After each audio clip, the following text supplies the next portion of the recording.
A paz do Senhor, meus queridos, o Levi aqui para trazer aqui o subsídio do livro de apoio das lições bíblicas adultos, editada pela editora CPAD, lição de número 3, que está trazendo o título A Natureza da Igreja. Nós estamos estudando o primeiro trimestre de 2024 e nesse trimestre está trazendo o tema o corpo de Cristo, origem, natureza e vocação da igreja no mundo. Nós já passamos por 2 lições e na lição de número 1 estudamos a origem da igreja, abrindo aqui a introdução do primeiro trimestre de 2024 e na lição de número 2, imagens bíblicas da igreja. E agora, no próximo domingo, dia 21 de janeiro de 2024, estaremos estudando a lição de número 3, que está trazendo o título A Natureza da Igreja.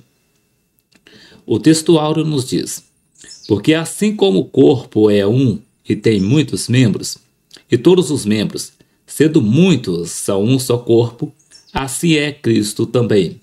1 Coríntios capítulo 12, versículo 12.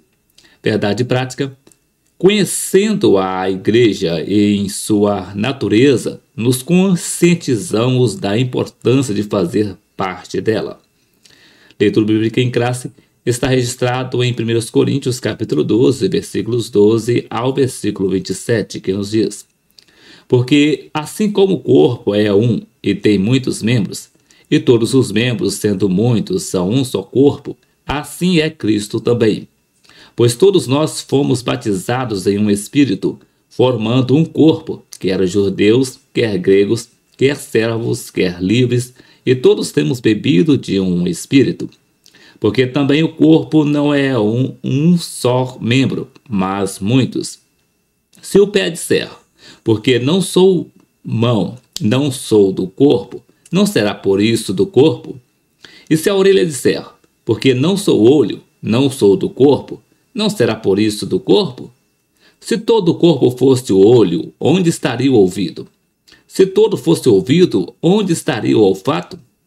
Mas agora, Deus colocou os membros no corpo, cada um deles como quis. E se todos fossem um só membro, onde estaria o corpo? Agora, pois, há muitos membros, mas um corpo. E o olho não pode dizer à mão, não tenho necessidade de ti, nem ainda a cabeça aos pés, não tenho necessidade de vós. Antes, os membros do corpo que parecem ser os mais fracos são necessários. E os que reputamos serem menos honrosos no corpo, a esses honramos muito mais. E aos que em nós são menos decorosos, damos muito mais honra. Porque os que em nós são mais honestos não têm necessidade disso, mas Deus assim formou o corpo, dando muito mais honra ao que tinha falta dela, para que não haja divisão no corpo, mas antes tenham os membros igual cuidado uns dos outros. De maneira que, se um membro padece, todos os membros padecem com ele, e se um membro é honrado, todos os membros se regozijam com ele. Ora, vós sois o corpo de Cristo e seus membros em particular. Os hinos sugeridos para essa lição são os hinos de número 144, 175 e 375 da harpa cristã. Caso você ainda não conheça algum desses louvores, você pesquisa no YouTube ou no YouTube Music por hinos sugeridos, lição de número 3, a natureza da igreja, que você vai encontrar todos os 3 louvores na sequência no canal Levi Modesto da Silva Oliveira. Comentário, introdução. O estudo sobre a natureza da igreja deve analisar aquilo que ela é em essência. O que define uma igreja genuinamente cristã? Evidentemente, há muitas características que mostram o que é uma verdadeira igreja. Contudo, para nosso propósito aqui, trataremos apenas de algumas delas. Por isso, nessa lição veremos que uma igreja genuinamente cristã é confessional ou seja, ela se fundamenta na palavra de Deus, tem uma dimensão local e universal, ou seja, existe tanto na forma visível como invisível. E, finalmente, a igreja genuinamente cristã é una, isto é, não é dividida, pois sem unidade não há igreja. E a palavra-chave para essa lição é natureza. No primeiro tópico vai trazer o título A Natureza da Igreja na sua dimensão confessional. No primeiro subtópico, fundamentada na palavra. No segundo subtópico, habitada pelo Espírito. No terceiro subtópico, quem faz parte da igreja anda no Espírito. No segundo tópico traz o título A Natureza da Igreja nas suas dimensões local e universal. No primeiro subtópico, local e visível. No segundo subtópico, as particularidades da igreja local. No terceiro subtópico, universal e invisível. No terceiro tópico traz o título A Igreja na sua dimensão comunitária. No primeiro subtópico, a igreja é una. No segundo subtópico, unidade na igreja. No terceiro subtópico, diversidade na unidade. Vindo para o livro de apoio, no capítulo de número 3, que está trazendo o título A Natureza da Igreja, nos diz: porque assim como o corpo é um e tem muitos membros, e todos os membros, sendo muitos, são um só corpo, assim é Cristo também. Pois todos nós fomos batizados em um Espírito, formando um corpo, quer judeus, quer gregos, quer servos, quer livres, e todos temos bebidos de um Espírito. Porque também o corpo não é um só membro, mas muitos. Se o pé disser, porque não sou mão, não sou do corpo, não será por isso do corpo? E se a orelha disser, porque não sou olho, não sou do corpo, não será por isso do corpo? Se todo o corpo fosse olho, onde estaria o ouvido? Se todo fosse ouvido, onde estaria o olfato? Mas agora Deus colocou os membros no corpo, cada um dele como quis. E se todos fossem um só membro, onde estaria o corpo? Agora, pois, há muitos membros, mas um corpo. E o olho não pode dizer à mão, não tenho necessidade de ti, nem ainda a cabeça aos pés, não tenho necessidade de vós. Antes, os membros do corpo que parecem ser os mais fracos são necessários, e os que reputamos serem menos honrosos no corpo, e esse honramos muito mais.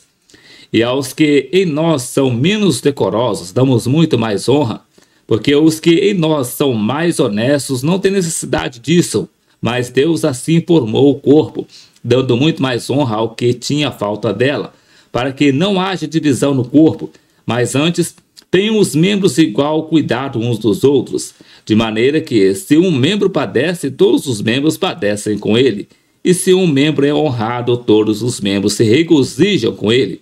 Ora, vós sois o corpo de Cristo e seus membros em particular. 1 Coríntios capítulo 12, versículo 12 a 27.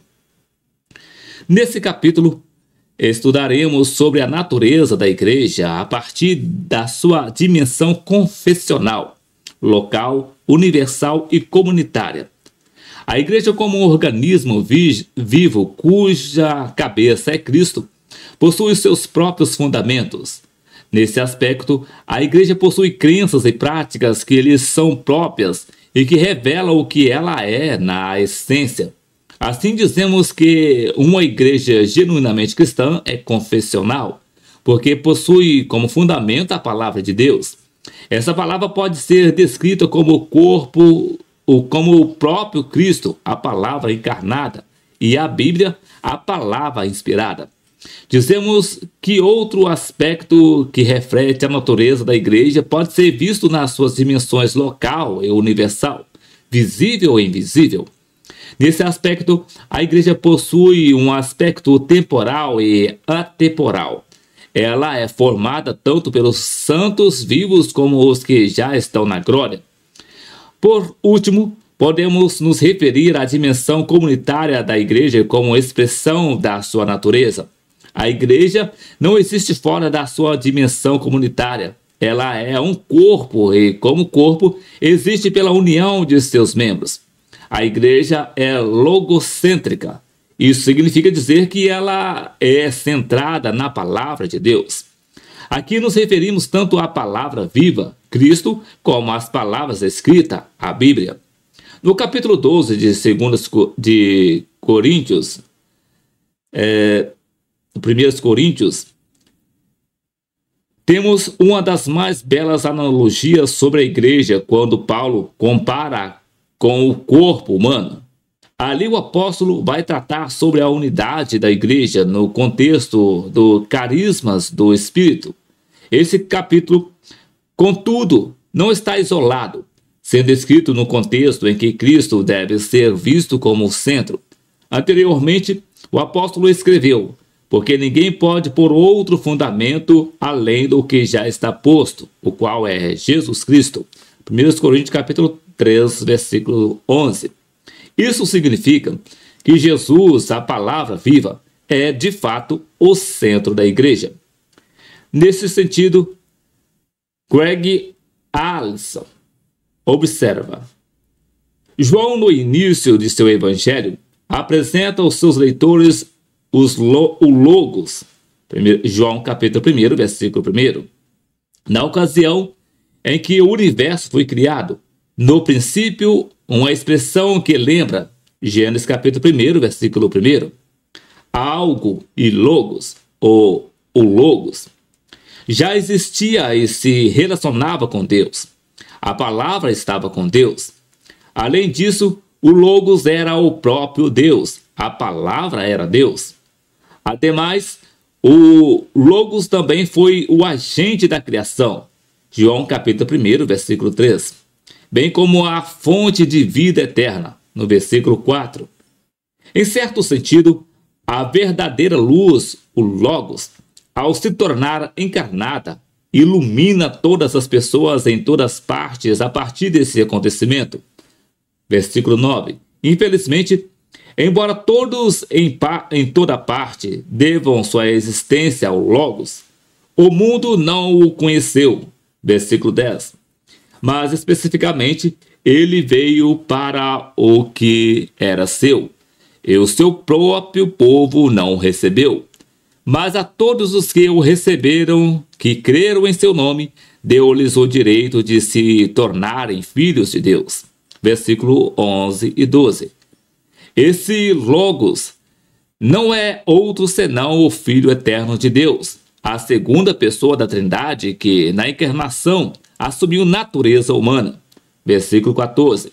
Aliás, esse Logos encarnado, o Deus homem, Jesus Cristo, no versículo 17, é a revelação visível do Deus invisível.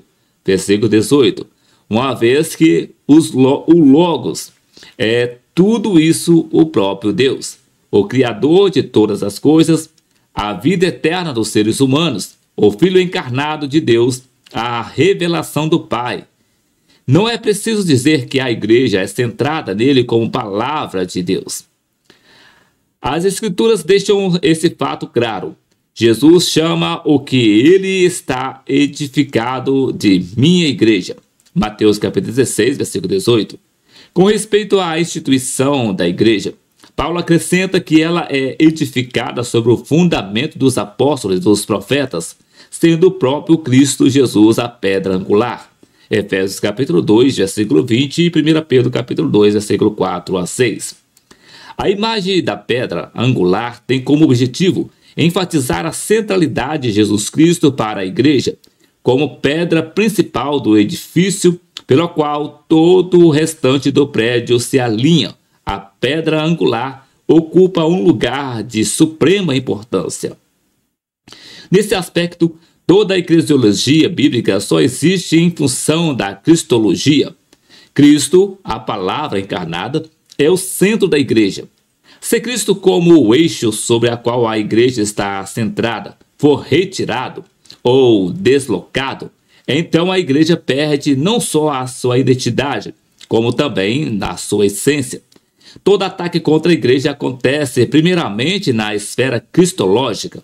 Se Cristo for tirado do centro da igreja, esta perde a sua essência e, portanto, a sua confessionalidade.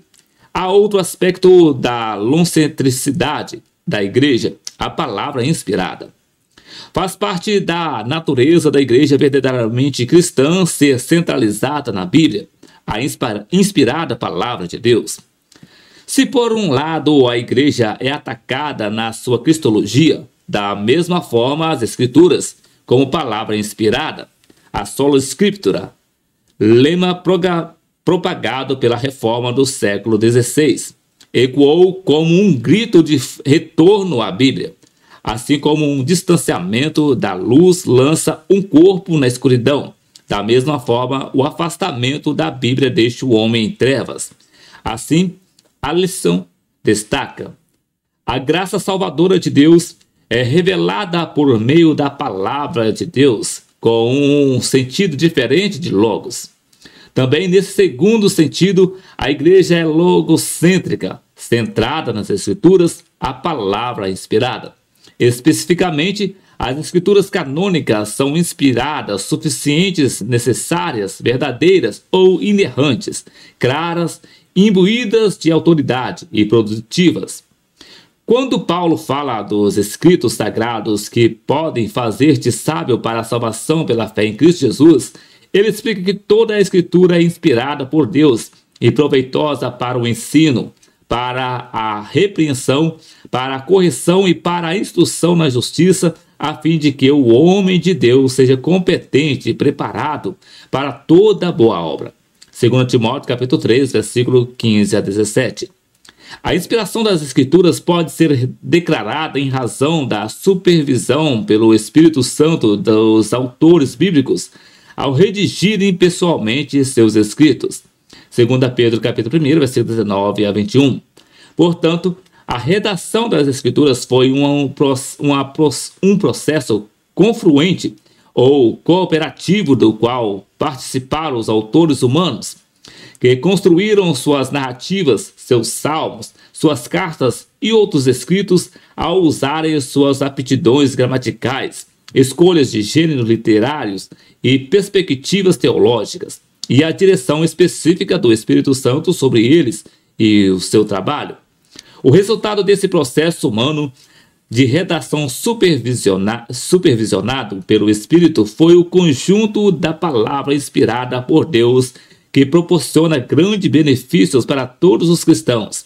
As Escrituras são proveitosas para o ensino ou para a comunicação de verdades teológicas imbuídas de autoridade e que inculca sabedoria para a repreensão ou destaque das atitudes e ações pecaminosas das quais os cristãos devem se arrepender, para a correção ou indicação do caminho certo a seguir e para a instrução na justiça ou preparo de seguidores maduros de Cristo. Acho precisa essa descrição de Craig Allison. Faz sobre as Escrituras.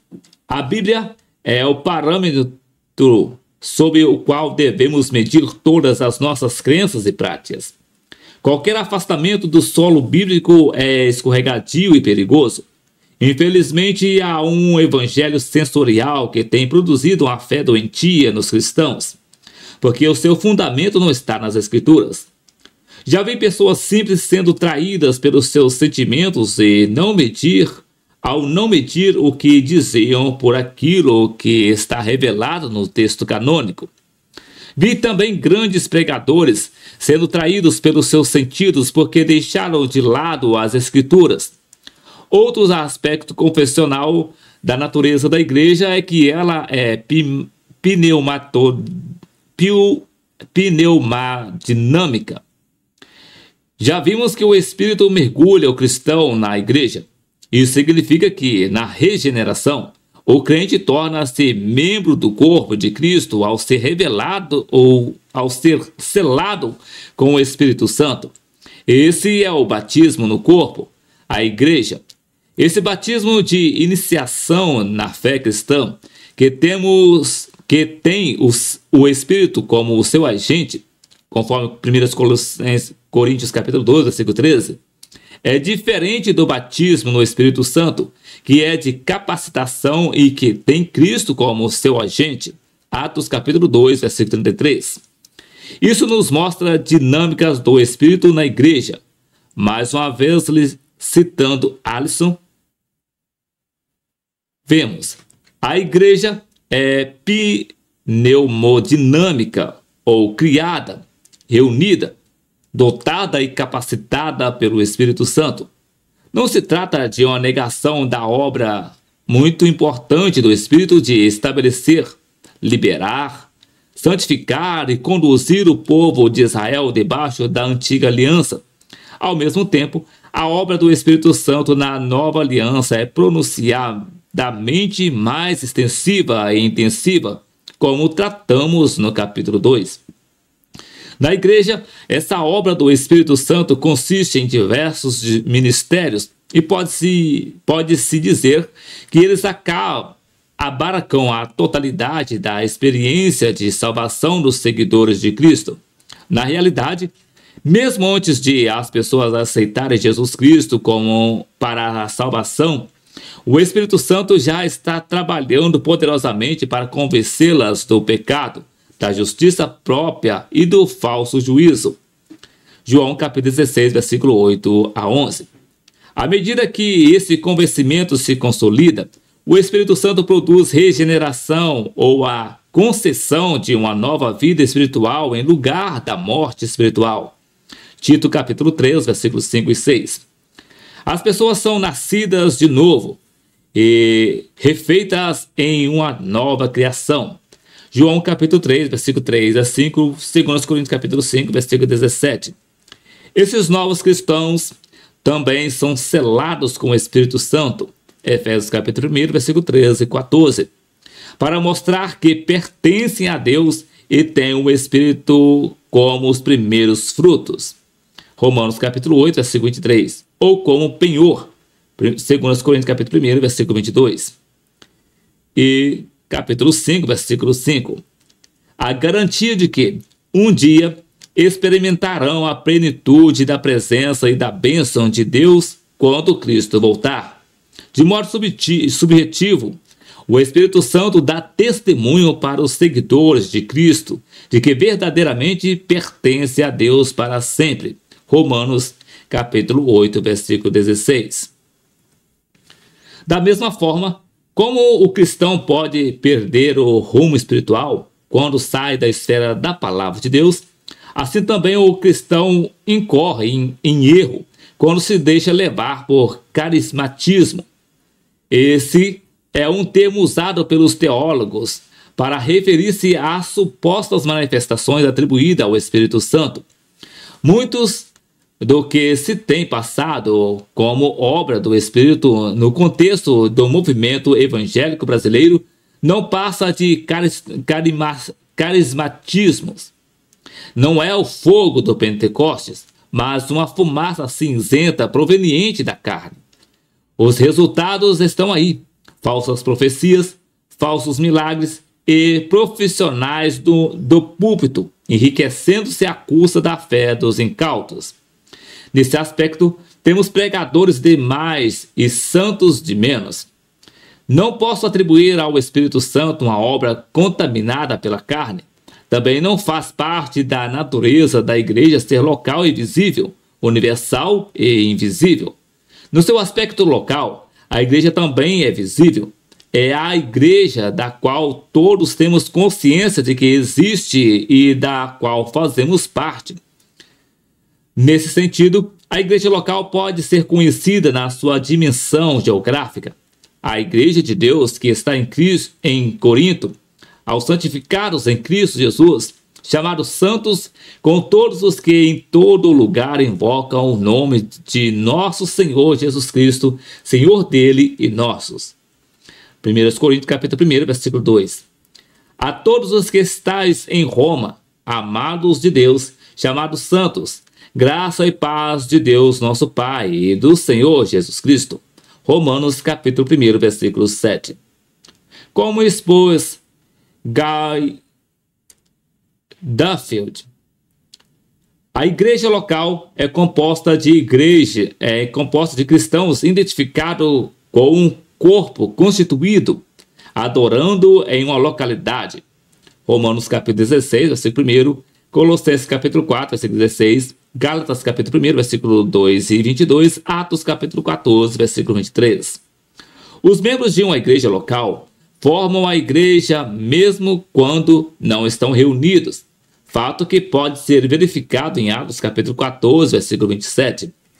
Ali chegados, reunida a igreja, relataram quantas coisas fizeram Deus com eles.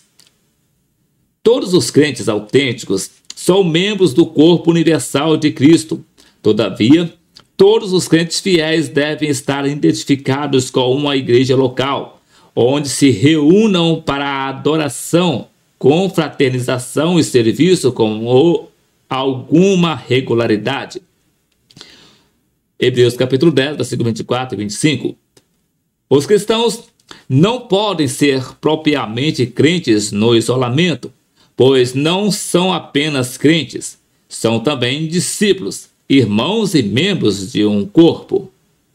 No seu aspecto invisível e universal, a igreja não se limita a um espaço ou região. Há muitas expressões no Novo Testamento mostrando a igreja tanto no seu aspecto total como no universal. Contudo, quando Jesus disse que edificaria a sua igreja, em Mateus capítulo 16, versículo 18, fica claro que ele se refere à igreja na sua dimensão universal. Da mesma forma, vemos o apóstolo Paulo referindo-se à igreja como aquela que Deus comprou com seu próprio sangue. Atos capítulo 20, versículo 28. Nesse aspecto, referimos-nos à catolicidade da igreja, isto é, à sua universalidade. A igreja, portanto, é universal e invisível. Nesse último sentido, dizemos que a igreja invisível é aquela como Deus a vê. De acordo com Wayne Grudem, a igreja é invisível, ainda que visível, em sua realidade verdadeiramente espiritual, como a comunidade de todos os cristãos genuínos. A igreja é invisível. Isso se dá porque não podemos ver a condição espiritual do coração de ninguém. Podemos ver o que frequentam a igreja e perceber sinais externos de uma mudança espiritual interior, mas não podemos de fato ver o coração das pessoas nem enxergar o estado espiritual em que se encontram, algo que só Deus pode fazer.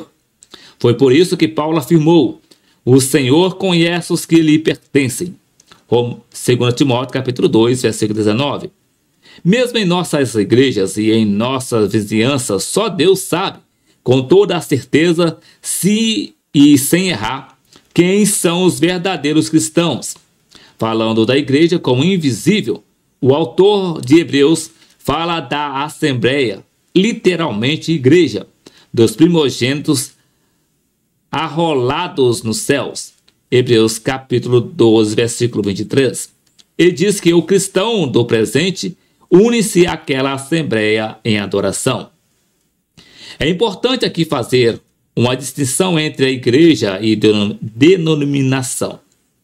É atribuída a Whitman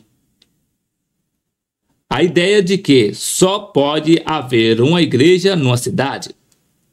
Era o que ele denominava de igreja local, tomando como princípio o Novo Testamento.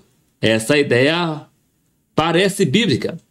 De fato, no Novo Testamento só havia uma igreja local em cada cidade. Assim havia a igreja que estava em Éfeso, Roma, Corinto, Colossos, Filipe, etc. Ni disse: a igreja de uma localidade não pode unir-se com a igreja de outra localidade. Para ambas se tornarem uma igreja, cada cidade só pode ser ajustada a uma igreja. Assim como um esposo só pode ser combinado com uma esposa. Portanto, em Antioquia, temos a igreja de Antioquia e não as igrejas de Antioquia.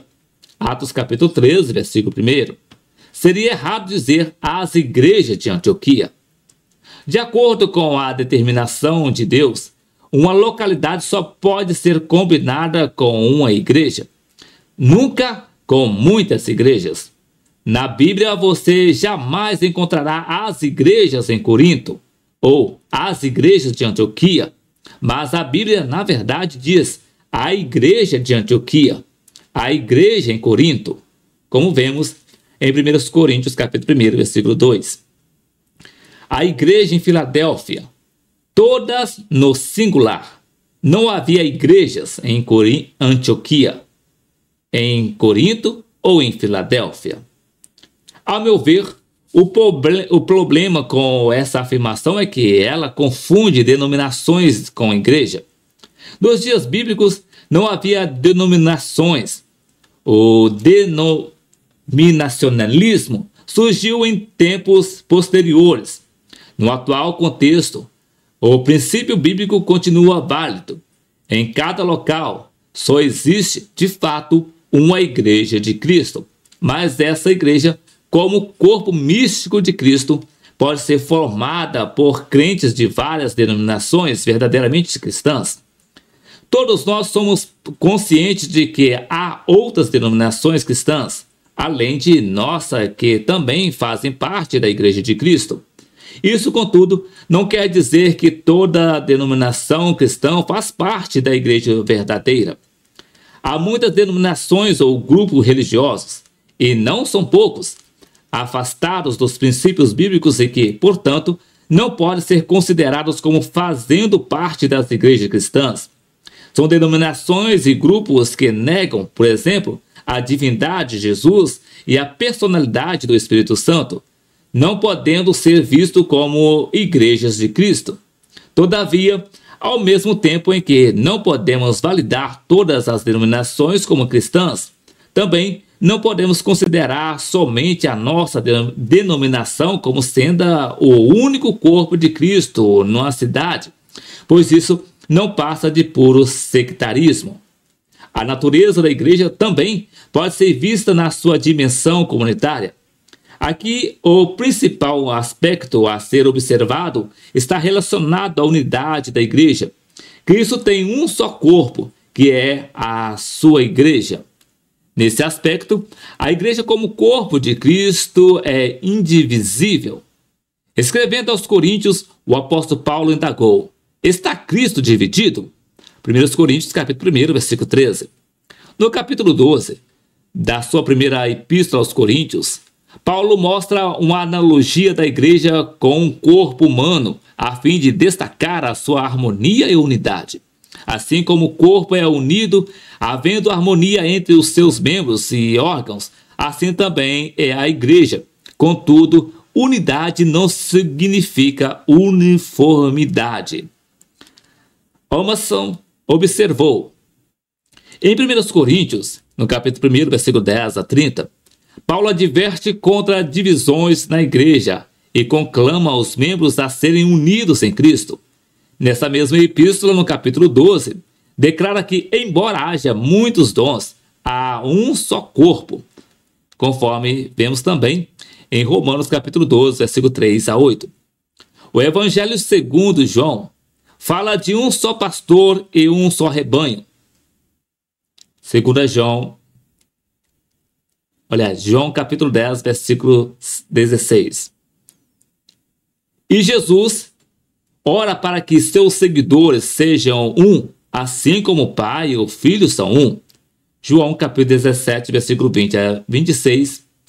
E em Gálatas capítulo 3, versículo 27 a 28, Paulo declara que em Cristo todos são um, sem distinção de raça, condição social ou sexo. Atos capítulo 2, versículo 42 e capítulo 4, versículo 32, também dão testemunho da unidade da igreja. Talvez a passagem mais emocionante sobre essa questão seja em Efésios capítulo 4, versículo de 1 a 6. Há somente um corpo e um espírito, como também fostes chamados numa só esperança da vossa vocação. Há um só Senhor, uma só fé, um só batismo, um só Deus e Pai de todos, o qual é sobre todos, age por meio de todos e está em todos. A união, no entanto, não exige uniformidade. Emerson tem razão. Unidade não significa uniformidade. A estrutura de uma determinada igreja não necessariamente é de outra. Há uma série de coisas a serem consideradas nessa questão. Isso pode ser visto, por exemplo, dentro até mesmo de um mesmo corpo denominacional. No contexto das Assembleias de Deus no Brasil, por exemplo, embora se possua a mesma base governamental e doutrinária comum, é possível, contudo, perceber-se liturgias e costumes diferentes. Isso se deve, muitas vezes, aos regionalismos característicos de cada lugar. Se princípios bíblicos não estão sendo quebrados, então é possível manter-se a unidade dentro dessa diversidade. Voltando para a lição, a conclusão nos diz: chegamos ao final de mais uma lição bíblica, a qual aborda a natureza da igreja. Vimos que não é possível nos referirmos a uma igreja como sendo cristã se determinadas marcas ou características não estão presentes nela. Destacamos aqui que a igreja local deve estar fundamentada na palavra e habitada pelo Espírito Santo. A igreja também exige tanto local como universal. A igreja também existe tanto local como universalmente. Não está limitada nem pelo tempo, nem pelo espaço. Ela existe para a eternidade. Então, meus queridos, esse aqui foi o subsídio do livro de apoio da lição de número 3, que trouxe o título A Natureza da Igreja. E na próxima semana, se o Senhor Jesus nos permitir, regressaremos aqui para deixar o subsídio do livro de apoio das lições bíblicas adulto, lição de número 4, que estará trazendo o título A Igreja e o Reino de Deus. Que Deus em Cristo abençoe a sua vida e até o próximo vídeo, querendo o Senhor Jesus.